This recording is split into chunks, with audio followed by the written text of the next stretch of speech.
Good afternoon class. Polity पढ़ा रहे थे। पॉलिटी में पढ़ा दिया था भारत शासन वो स्वतंत्रता अधिनियम 1947। इससे पहले वाले लेक्चर में 1947 स्वतंत्रता अधिनियम कितना कराए थे?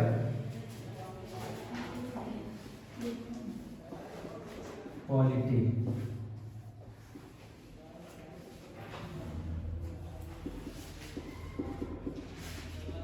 स्वतंत्रता अधिनियम 1935 पूरा करा दिए थे। 1947 सुनना। हेडिंग डालो भारतीय स्वतंत्रता अधिनियम 1947। जब द्वितीय विश्व युद्ध हुआ, द्वितीय विश्व युद्ध, सेकेंड वर्ल्ड वॉर,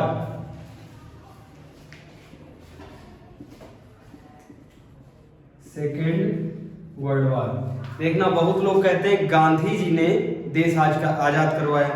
भाई गांधी जी ने देश आजाद करवाया, मानते हैं उनकी भूमिका बहुत बड़ी थी, लेकिन और भी पीछे बहुत सारी भूमिका थी। सेकेंड वर्ल्ड वॉर में, सेकेंड वर्ल्ड वॉर में ब्रिटेन के ऊपर प्रेशर कौन डाल रहा था? अमेरिका और रूस प्रेशर डाल रहे थे कि भैया किसको आजाद करो, भारत को आजाद करो। अमेरिका और रूस इसलिए इस पे प्रेशर डाल रहे थे, वो ब्रिटेन जो बहुत बड़ी शक्ति बन चुका था, पूरे विश्व में बहुत बड़ी शक्ति बन के उभरा था, उसको कमजोर करना चाहते थे और खुद बड़ी शक्ति बन के उभरना चाहते थे। कौन? रूस और अमेरिका। और दो ये बड़ी शक्तियां अभी सेकेंड वर्ल्ड वॉर के बाद उभरेंगी, सबसे बड़ी शक्ति ये दो बन के उभरेंगी। ब्रिटेन से बराबर क्या कह रहे थे? भारत को आजाद करो, पहला पॉइंट। दूसरा, गांधी जी की भूमिका, गांधी जी की भूमिका, इन्होंने नारा भी दे दिया था, दिल्ली चलो करो या मरो, ऐसे करके नारा भी गांधी जी ने दे दिया था। गांधी जी की भूमिका हो गई। उसके बाद लेबर पार्टी का, लेबर पार्टी का कैंडिडेट क्या बना? लेबर पार्टी का कैंडिडेट बन गया वहां का ब्रिटेन का पीएम। और ये कौन बना? इसका नाम है क्लेमेंट एटली। क्लेमेंट एटली महोदय ने कहा था भैया जब हम जीत जाएंगे इलेक्शन तो सबसे पहले हम क्या करेंगे? भारत को आजाद करवाएंगे। जैसे ही ये कुर्सी पे बैठे, जैसे क्लेमेंट एटली बैठे,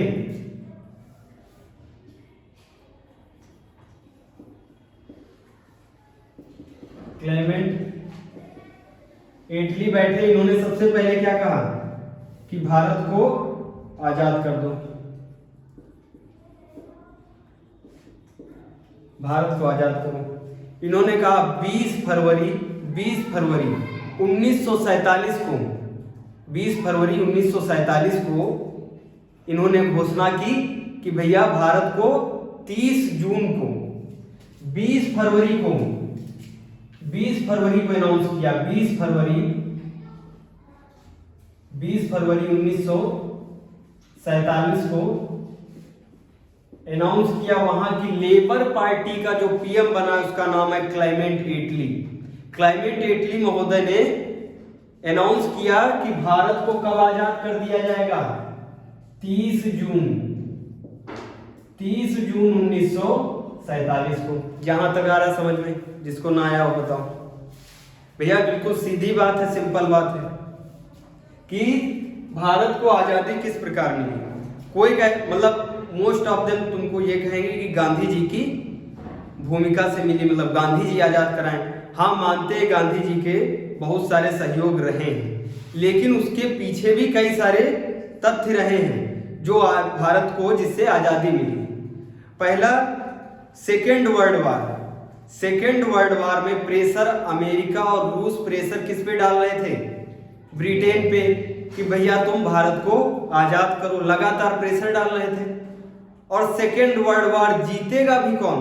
अमेरिका और रूस, ये लोग जीतेंगे। तो बताओ भारत को आजाद करना पड़ेगा नहीं करना पड़ेगा? ये एक हो गई बात ब्रिटेन वाली। फिर उसके बाद गांधी जी की भूमिका, करो या मरो दिल्ली चलो ऐसे करके।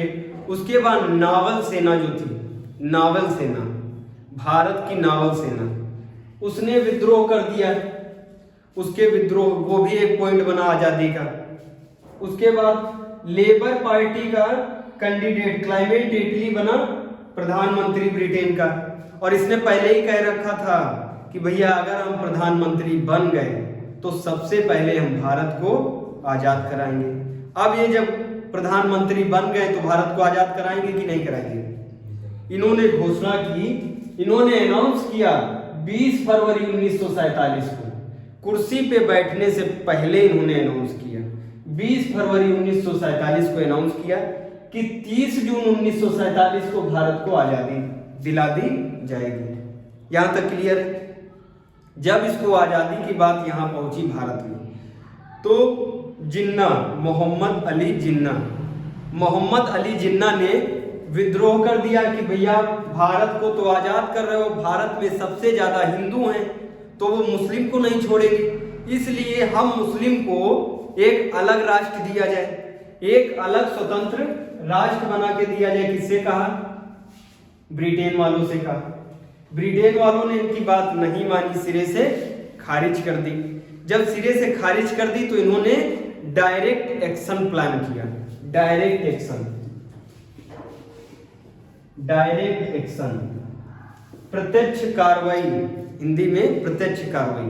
प्रत्यक्ष कार्रवाई में है कि जो मुस्लिम है वो हिंदू पे अटैक करेंगे। अब जब बताओ मुस्लिम हिंदू पे अटैक करेंगे तो हिंदू भी तो मुस्लिम पे अटैक करेगा, तो इसमें दंगा होगा नहीं होगा? बहुत बड़ा दंगा होगा, इसमें लाखों लोग मर जाएंगे। जब लाखों लोग मर जाएंगे तो सरदार पटेल, पंडित जवाहरलाल नेहरू और अनशन पे बैठ जाएंगे गांधी जी, कहेंगे जब तक ये विद्रोह खत्म नहीं होगा, ये सिविल वार जो अपने देश के अंदर लोगों के अंदर एक दूसरे से जो भिड़ंत हो रही, किसकी? हिंदू मुस्लिम की, अगर ये लोग बंद नहीं करते हैं अपनी कार्रवाई तो हम अनशन पे रहेंगे और अपनी जान दे देंगे अनशन के थ्रू। किसने कहा?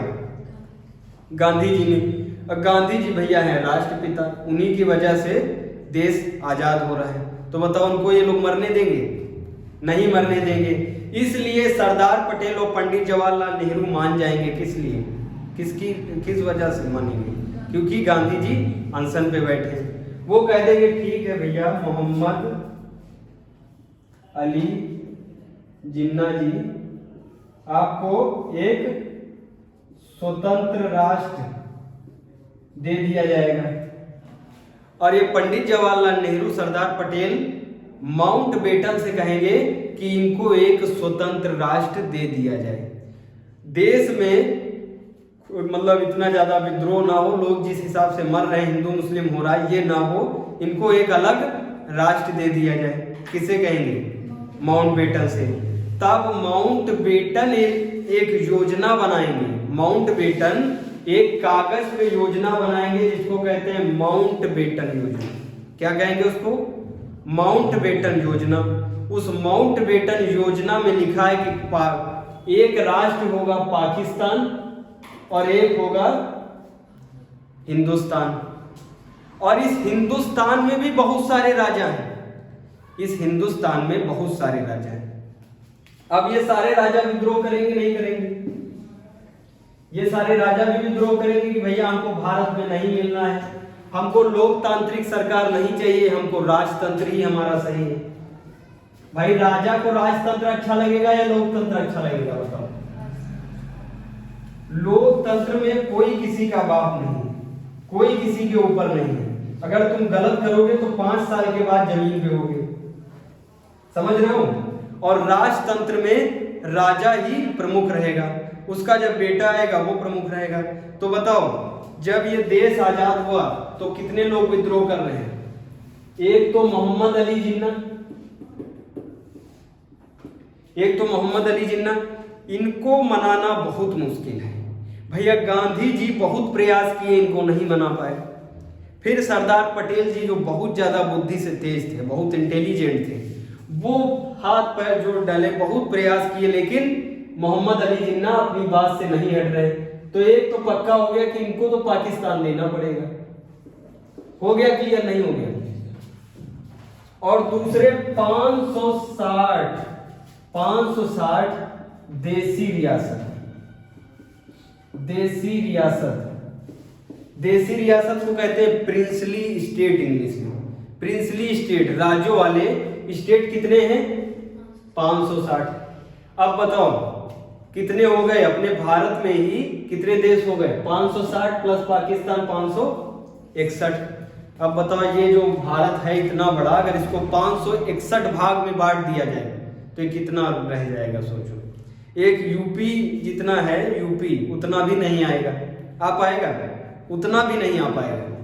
एक छोटा सा जो एक बड़ा जिला मान लो, एक जिले के जितना एक भारत बन पाएगा। तो बताओ ऐसा हो पाएगा? होगा? नहीं होगा।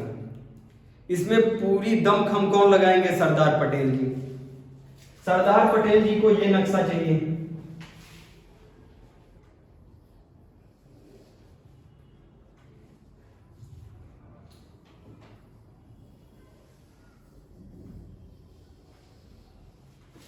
सरदार पटेल जी को ये वाला नक्शा चाहिए भारत का।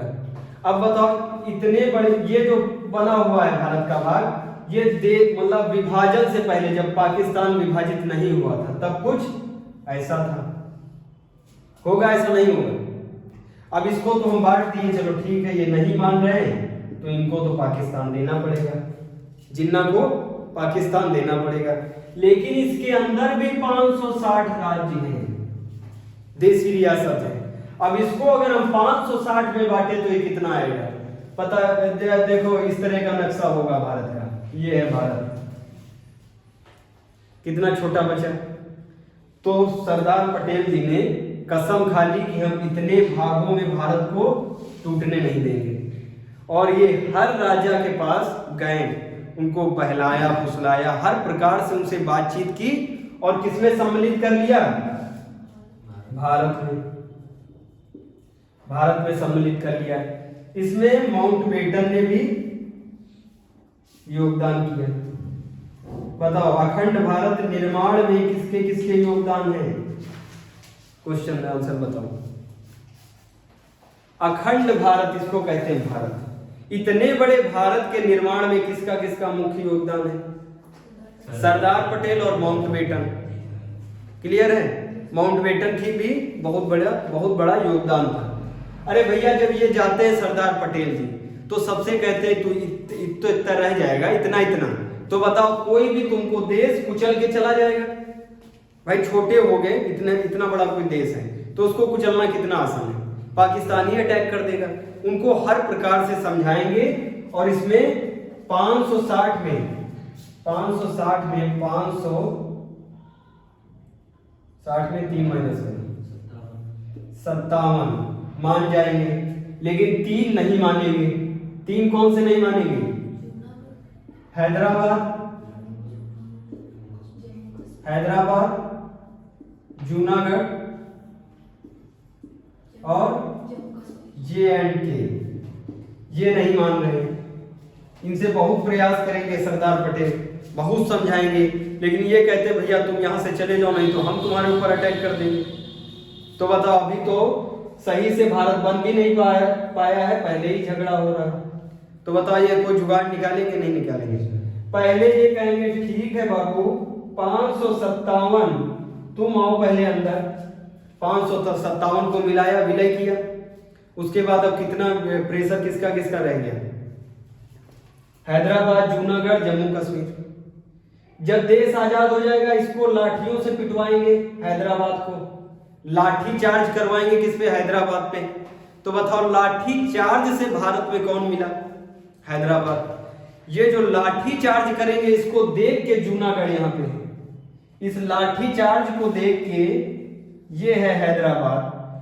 हैदराबाद जूनागढ़ को ट्रेंड किसने किया था? पाकिस्तान ने, कि तुम भैया इसके साथ ना मिलना और हमको आजाद होने दो, उसके बाद हम ऐसे अपना एंगल बनाएंगे, ये एंगल तैयार करेंगे। इधर भी तो है, ये जो बांग्लादेश है इसको पूर्वी पाकिस्तान कहते हैं। देखो कैसा एंगल सेट कर रहा था, ये एंगल है इसका।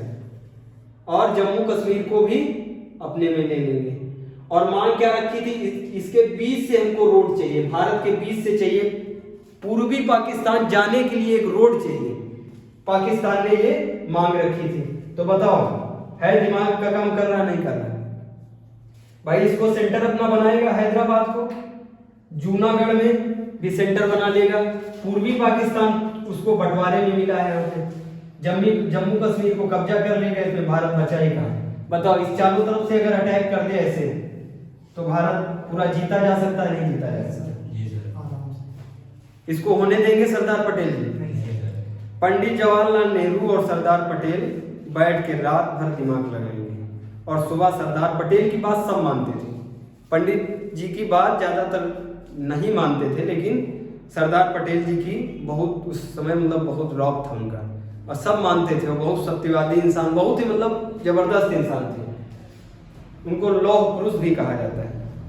तो वो क्या करेंगे, ये होने देंगे? बताओ आजादी के बाद भी गुलाम बनना पड़ेगा उनको, अभी अटैक हो जाएगा, तो वो क्या करेंगे, लाठी चार्ज किस पे करवाएंगे? लाठी चार्ज। जब लाठी चार्ज होगा तो हैदराबाद क्या कहेगा, हम तो बाबू भारत के ही हैं, हम तो ऐसे ही थोड़ा जिद में थे इसलिए कह देते हैं, हम तो भारत के ही हैं। ये गया लाठी चार्ज से कौन आया, हैदराबाद। जूनागढ़ इस लाठी चार्ज को जब देखेगा तो वो देख के दर्द के मारे कहां भाग जाएगा, पाकिस्तान। पाकिस्तान का ही ये सिस्टम था कि भैया तुम लोग आजाद ना होना और हम सेंटर बना के अटैक कर देंगे। ये देखो जूनागढ़ भाग जाएगा, जूनागढ़ का जो राजा है वो भागेगा कहां, पाकिस्तान, और इसकी पब्लिक सरेंडर कर देगी किसके सामने, सरदार पटेल से कहेगी कि भैया जूनागढ़ को मिला लो भारत में। जूनागढ़ भी आया भारत में, बचा क्या है, जे.एंड.के से सरदार पटेल जी कहेंगे भैया दो लोग मान गए हैं देखो, और तुम भी मान जाओ, तो कहेंगे नहीं हम अपने जे.एंड.के को क्या बनाएंगे, स्विट्जरलैंड बनाएंगे, हमको ना पाकिस्तान से मिलना है ना भारत से मिलना है। क्लियर हुआ इतना? यहां तक क्लियर है एकदम? ये नहीं मानेगा, ये जिस दिन नहीं मानता उसी की रात 12 बजे इस पे अटैक कौन कर देगा, पाकिस्तान। पाकिस्तान जब अटैक करेगा तो इस पाकिस्तान से बचने के लिए यहां का राजा कहां आएगा, भारत से हेल्प मांगेगा। और भारत की आर्मी तो पूरे विश्व में सबसे फेमस है, भारत की आर्मी सबसे, विश्व में जितनी भी आर्मी है सबसे खतरनाक भारत की आर्मी, यहाँ की जो स्टैंडिंग आर्मी है सबसे खतरनाक है। अब बताओ जब यहाँ की स्टैंडिंग आर्मी पहुंचेगी तो इनकी क्या ही औकात है, किसकी, पाकिस्तान की। इन सबको पीछे खदेड़ देगी, ये श्रीनगर तक आ जाते हैं। और ये विलय पत्र पे ये जब हीरा सिंह आएंगे कहाँ, भारत आएंगे हेल्प मांगने, किससे, पंडित जवाहरलाल नेहरू से। तो पंडित जवाहरलाल नेहरू इनको दे देते परमिशन, लेकिन सरदार पटेल ने कहा नहीं, बेवकूफी का काम मत करना भैया, एक हम विलय पत्र लाएंगे, सरकारी पत्र होगा विलय पत्र, उसमें हमको विलय समझते हो, विलय का मतलब होता है गल के उसमें मिल जाना, उसको विलय कहते हैं। विलयन जो प्रक्रिया सुनी केमिस्ट्री में, तो बताओ गला के किसको भारत में मिलाएंगे, जम्मू एंड कश्मीर को। विलय पत्र के थ्रू कौन आया, जम्मू एंड कश्मीर। इन सब घटनाओं से पहले जब माउंटबेटन योजना आई थी, तो माउंटबेटन योजना ने क्या कहा था कि ये जितने भी 560 देसी रियासत हैं और प्लस पाकिस्तान प्लस भारत, ये लोग अपने अनुसार अपना काम कर सकते हैं। अपने अनुसार अपना काम करना पॉलिटी में कहते हैं संप्रभुता, सॉरेनिटी। किसको किसको दिया, 1 2 3 लोगों को। एक वाले में ये देखो, एक में ही है 560 लोग। अब इन राजाओं को स्वतंत्रता मिली है कि ये अपना संविधान बनाए, अपने हिसाब से अपनी रियासत चलाएं, इनकी मर्जी हो तो ये पाकिस्तान से मिले, इनकी मर्जी हो तो ये भारत से मिले। इनको पूर्ण स्वतंत्रता है। किसमें पूर्ण स्वतंत्रता मिली, माउंट बेटन योजना में पूर्ण स्वतंत्रता मिली है नहीं मिली है, इतना क्लियर है। तो बताओ तुमको पूर्ण स्वतंत्रता अच्छी लगेगी कि ऐसे पकड़ के रखे जाओ, या पूर्ण स्वतंत्रता, सबको स्वतंत्रता अच्छी लगती है। तो बताओ माउंटबेटन योजना से सब खुश होंगे? नहीं खुश होंगे। माउंटबेटन योजना से ये भी खुश है, ये तो सबसे ज्यादा खुश है क्योंकि इसको अपना राष्ट्र मिल गया। ये अपना अलग संविधान बनाएगा, ये अपना अलग संविधान बनाएगा, भारत अपना अलग संविधान बनाएगा। भारत जब आजाद हुआ तो उसके पास दो विकल्प थे, दो ही विकल्प नहीं, सारे विकल्प थे। वो चाहे तो राजतंत्र डेवलप करे, वो चाहे तो लोकतंत्र डेवलप करे।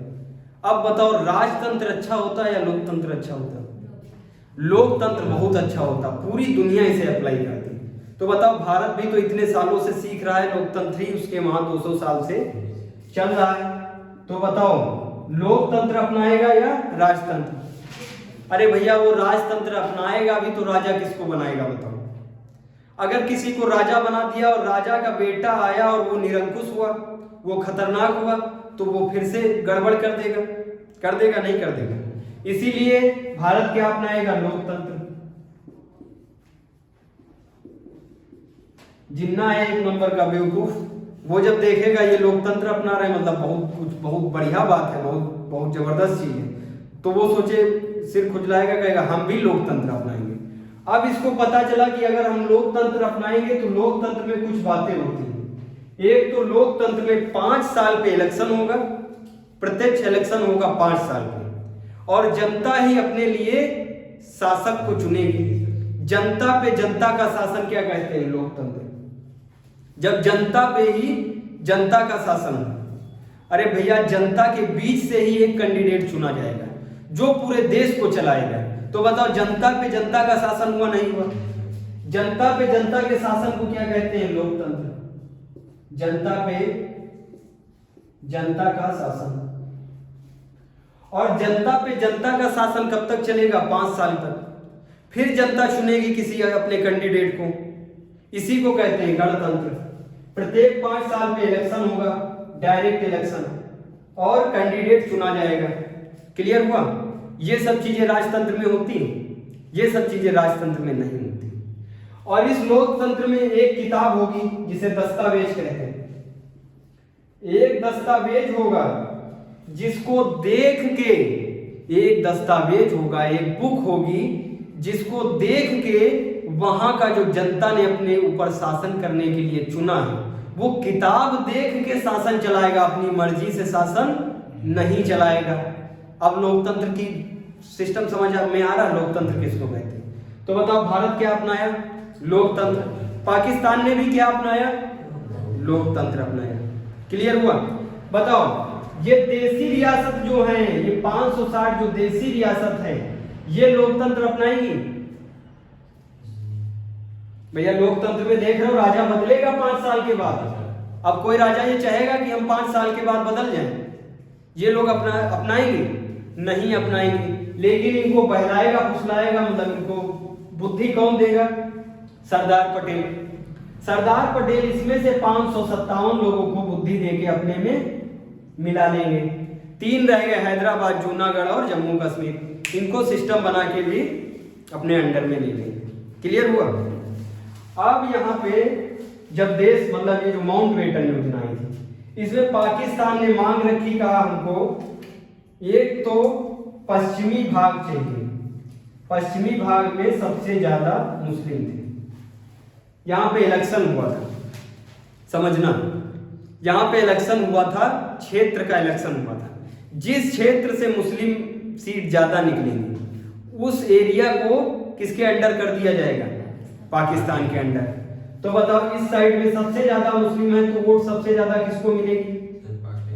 तो बताओ यहां तो बन गया पाकिस्तान। क्लियर हुआ? और ये जो पूर्वी बंगाल था, पूर्वी बंगाल, यहां भी सबसे ज्यादा कौन है? मुस्लिम। तो ये भी बन गया पाकिस्तान। इसको कहते थे उस समय पश्चिम पाकिस्तान। इसको क्या कहेंगे? पश्चिम पाकिस्तान। इसको क्या कहेंगे? पूर्वी पाकिस्तान। यही पूर्वी पाकिस्तान आजादी लेगा और अपना नाम बदल के क्या रखेगा? बांग्लादेश। समझ में आ रहा है? क्लियर है? तो माउंटबेटन योजना किसको किसको नहीं समझ में आई बताओ। इस माउंटबेटन योजना में सबसे खास बात है कि सारी देशी रियासतों को, भारत को, पाकिस्तान का विभाजन किसमें किया गया, माउंटबेटन योजना में। सबको स्वतंत्रता किसमें दी गई, माउंटबेटन योजना में। कहा गया सब लोग संप्रभु हो, सब लोग स्वतंत्र हो, जिसकी मर्जी है संविधान बना के शासन चलाओ, जिसकी मर्जी है राजतंत्र अप्लाई करो, जिसकी मर्जी है लोकतंत्र अप्लाई करो। क्लियर है। पूर्ण स्वतंत्रता सारी देशी रियासत और पाकिस्तान और भारत को किस योजना में मिली, माउंटबेटन योजना में। माउंटबेटन योजना मतलब ये उसी के अंडर है, भारतीय स्वतंत्रता अधिनियम 1947 के ही अंडर है। तो बताओ अगर ये एग्जाम में आ जाए किसमें मिली पूर्ण स्वतंत्रता और उसमें हो भारतीय स्वतंत्रता अधिनियम 1947, तो 1947 टिक लगाओगे या माउंटबेटन योजना।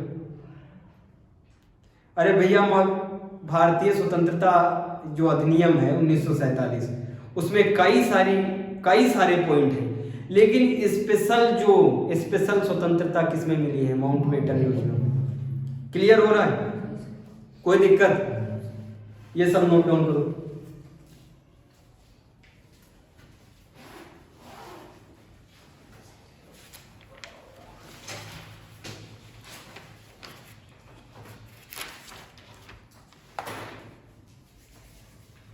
नोट डाउन किया, रफ कर दे।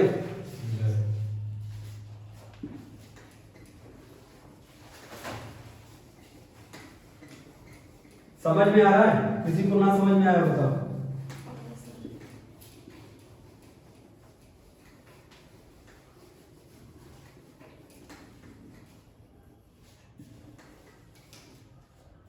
अब बताओ भारत इतना बड़ा बनेगा या इतना बड़ा बनेगा, बड़ा हो गया नहीं हो गया। 560 देशी रियासत उसके अंदर गई, प्लस जो भारत है वो गया। तो अब भारत का नक्शा बनाए। अब ध्यान से समझना, आप हेडिंग डाल लो संविधान का निर्माण, मेकिंग ऑफ कॉन्स्टिट्यूशन, संविधान का निर्माण, यही है आज का मेन टॉपिक।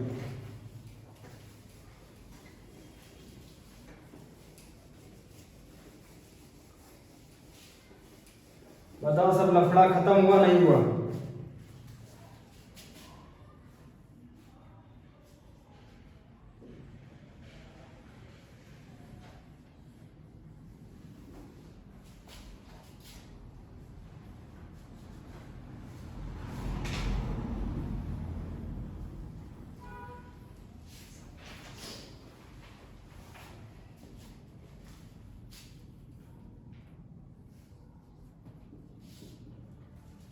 भारत समझ में आ रहा है। अब ये बना है भारत। अगर 560 जो देशी रियासत है वो हाँ ना करती तो भारत कैसा बनता, ऐसा बनता भारत। अब बताओ सरदार पटेल जी की भूमिका रही, माउंटबेटन जी का योगदान रहा, ठीक ठाक सब रहा, तो भारत कैसा बना है, ऐसा बना भारत। अब भारत जब आजाद हो गया, इसका हमने नक्शा बना दिया, ये पूरा डायग्राम बना दिया। अब भारत ने क्या अप्लाई किया है, लोकतंत्र। लोकतंत्र अप्लाई किया है, मतलब उसने क्या एक्सेप्ट किया है, राजतंत्र या लोकतंत्र, लोकतंत्र। लोकतंत्र में सबसे खास बात क्या है, एक दस्तावेज जिसको क्या कहते हैं, संविधान, जिसको कहते हैं संविधान। इस बुक के थ्रू शासन होगा, इस बुक से शासन चलाया जाएगा। क्लियर हुआ। अब बताओ जब देश आजाद नहीं था और जब अंग्रेज आए नहीं थे, जब अंग्रेज नहीं आए थे तो बुक से शासन चलता था। अरे हम लोग तो शासन चलाते थे अपनी, मतलब जुबान वाला शासन होता, राजा की जुबान ही शासन होती थी। लेकिन अब किताब से शासन चलाया जाएगा। अब ये किताब तो लिखनी पड़ेगी, नहीं लिखनी पड़ेगी। हम मान लिए जैसे ब्रिटेन में चल रही है वो किताब, ब्रिटेन में चल रही है, संविधान है ब्रिटेन का, या फिर अमेरिका का संविधान है, मान लो ये तो लिखित नहीं है, अलिखित संविधान है ब्रिटेन का, अमेरिका का सबसे पहला लिखित संविधान है। मान लो हम अमेरिका वाला संविधान ले लें, हम ना बनाए, हमने अपना संविधान नहीं बनाया, अमेरिका वाला संविधान उनकी बुक अपने वहां लागू कर दी, तो बताओ एकदम फिट बैठेगी? अरे भैया उन लोगों की अलग सब सिस्टम है, उन लोगों के हिसाब से है, उन लोगों के एरिया के हिसाब से है, और हम लोग को अपनी हिसाब से बनाना पड़ेगा। हमारे वहाँ झारखंड है, वहाँ की बोली भाषा, वहाँ की संस्कृति, वहाँ का सब अलग है, अपने वहाँ का जनजाति इलाका सब अलग है, तो उस हिसाब से हमको अपना संविधान बनाना पड़ेगा। जब अपना संविधान बनाएंगे तो उसकी हेडिंग तुम डाले हो ना, संविधान का निर्माण, मेकिंग ऑफ कॉन्स्टिट्यूशन। अब इस संविधान को बताओ एक दो लोग बना पाएंगे? एक दो लोग बनाएंगे? एक दो लोग तो नहीं बना पाएंगे, इसके लिए बहुत सारे लोग होने चाहिए। लेकिन जब संविधान, सोचो संविधान बन रहा है, तो तुम्हारे मन में भी आएगा भैया हम भी जाएं संविधान बनाने, हम भी अपनी बातें रखें, तुम्हारे मन में आएगा नहीं आएगा? लेकिन क्या सब लोगों को संविधान बनाने को अलाउ करेंगे? 80 करोड़ जनसंख्या बनाएगी उस टाइम की, 80 करोड़ जनसंख्या संविधान बनाएगी? 80 करोड़ बहुत लोग हो गए जी सर, इस 80 करोड़ जनसंख्या ये नहीं बनाएगी। इसमें होगा इलेक्शन। जो भारतीय क्षेत्र है, जो अंग्रेज देके गए हैं अपना क्षेत्र भारतीयों को, जिसका नाम दिया है भारत, उन लोगों के लिए होगा इलेक्शन। इलेक्शन में लोग चुने जाएंगे। मान लो हमारी एरिया में रहते हैं 1 लाख लोग रहते हैं, 2 3 4 5, 1 लाख लोग रहते हैं। अब 1 लाख में इलेक्शन होगा, 1 लाख में एक चुना जाएगा। हमारी एरिया से 1 लाख में एक चुना जाएगा, जो जाएगा कहाँ? दिल्ली जाएगा, दिल्ली में बैठ के संविधान बनवाएगा। वो बहुत इंटेलिजेंट होगा, उसको सब नॉलेज होगा, उसको चुन के भेजा जाएगा किसके थ्रू? इलेक्शन के थ्रू। समझ में आ रहा है? लेकिन बताओ देसी रियासत इलेक्शन करवाएगी? वो तो इलेक्शन नहीं करवाएगी। वो सीधा फंडा ये अप्लाई करेंगी कि भैया मेरे वहां जो सबसे इंटेलिजेंट है, जो मेरे वहां सबसे इंटेलिजेंट है, वो जाएगा संविधान निर्माण करवाने। कहेगा नहीं कहेगा? वो इलेक्शन करवाएगा नहीं करवाएगा? तो बताओ राजा अपने आप को इंटेलिजेंट समझेगा या किसी सदस्य को? अपने आप। तो बहुत सारी रानियां और राजा गए थे संविधान निर्माण करवाने। मान लो राजा को समय नहीं है तो वो अपने कैंडिडेट को भेजेगा। इस तरह लोग वहां संविधान निर्माण करने पहुंचे। जब पाकिस्तान का विभाजन नहीं हुआ था तब लोग टोटल थे 389। इतने लोगों का डाटा बना था, इतने लोग आएंगे संविधान निर्माण करवाने। लेकिन जब पाकिस्तान को अलग राष्ट्र कर दिया गया, समझ में आ रहा? जब पाकिस्तान को अलग राष्ट्र कर दिया गया तो इसमें कितने लोग आएंगे? 299। ये है मेन नंबर, ये 299 क्या बनाएंगे? भारत के लिए संविधान बनाएंगे। नोट डाउन करो, ठीक है? यहां तक आया समझ में? लिखो, भारत को आजादी के बाद संविधान निर्माण के लिए संविधान सभा का गठन करना था। समझना, संविधान सभा समझना क्या होता है। ये 299 लोग, 299 लोग जहां पे एकजुट होके बैठेंगे, ये 299 लोग जहां पे एक साथ बैठेंगे उसको क्या कहेंगे? सभा। और बनाने क्या जा रहे हैं? संविधान। तो इसको टोटल क्या कहेंगे? संविधान सभा। कोई दिक्कत है बताओ? अब संविधान सभा समझ में आ रही है? भाई ये जो 299 लोग गए हैं ये एक साथ बैठेंगे। अरे एक साथ तुम बैठ जाओ, गांव में एक साथ बैठते हो तो क्या कहते हैं? सभा लगा के बैठे। कहते नहीं कहते?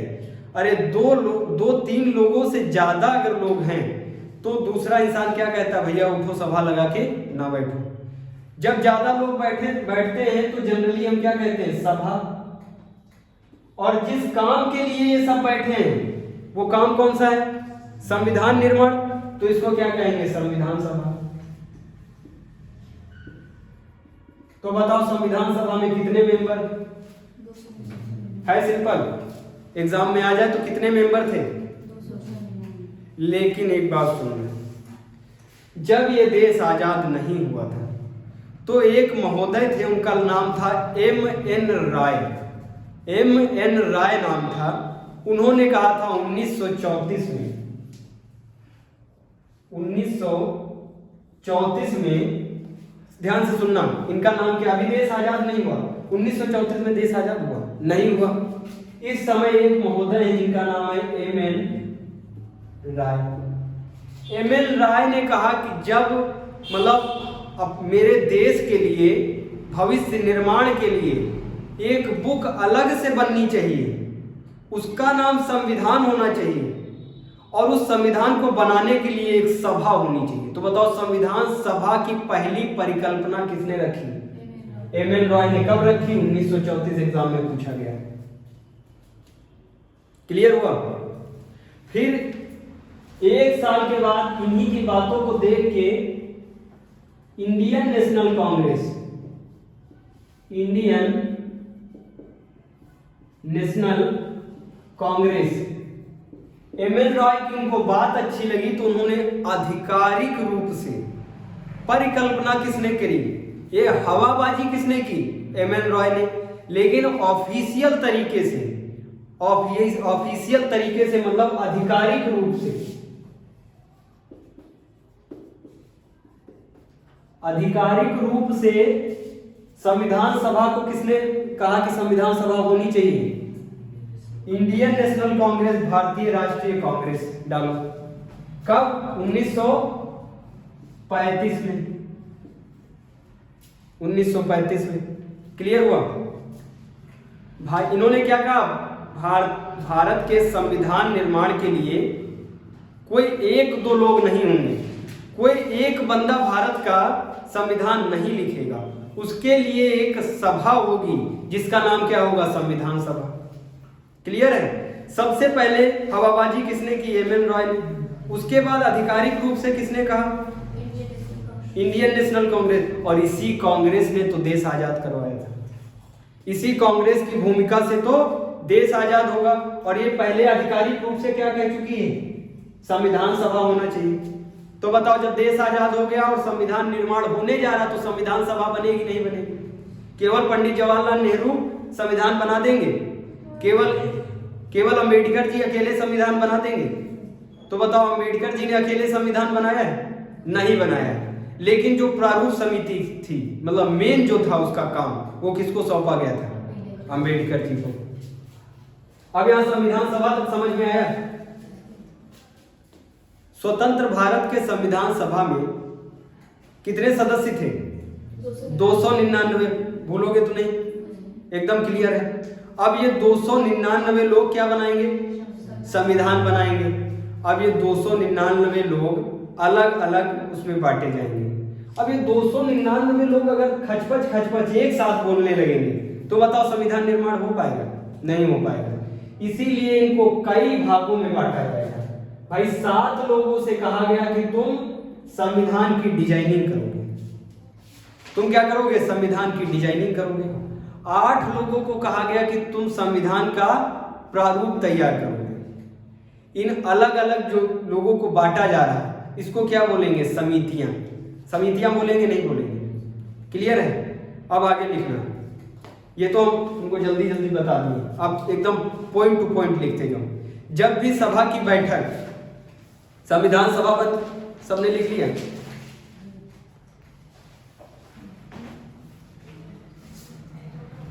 स्वतंत्र भारत के संविधान सभा में सदस्य थे 299।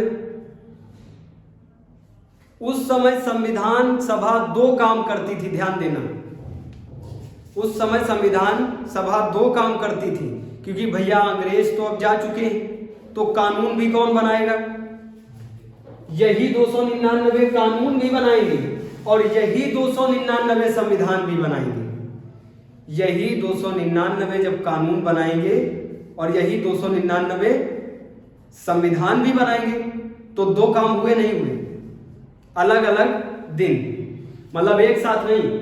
एक दिन डिसाइड किया जाएगा जब ये कानून बनाएंगे, भारत के लिए कानून निर्माण करेंगे, और एक दिन क्या करेंगे? संविधान बनाने का काम करेंगे। जिस दिन ये कानून बनाते थे, जिस दिन ये संविधान सभा में बैठ के संविधान बनाते थे, उस दिन अध्यक्षता करते थे डॉक्टर राजेंद्र प्रसाद। लिखना ध्यान से, संविधान सभा की अध्यक्षता कौन करता था? डॉक्टर राजेंद्र प्रसाद। लेकिन यही 299 लोग जब कानून बनाते थे तब अध्यक्षता करते थे मावलंकर। क्या नाम है उनका? जीवी मावलंकर। लिख लो।